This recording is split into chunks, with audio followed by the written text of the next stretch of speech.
திருச்சிட்டம்பலம். அபயாம்பிகை சதகம். பாடல் 6.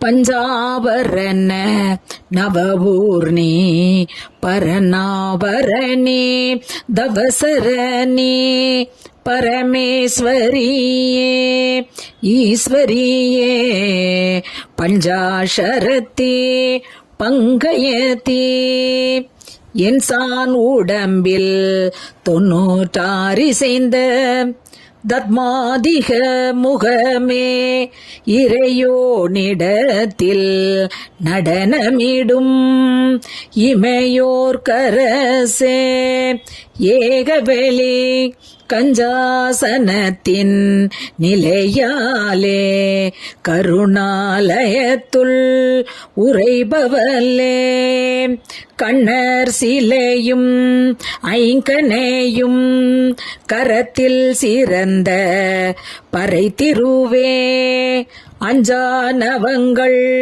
அகன்றடியார் மனத்துள் உறையும் அருள்கடலே மயிலாபுரியில் வளரீசன் வாழ்வே அபயாம்பிகை தாயே.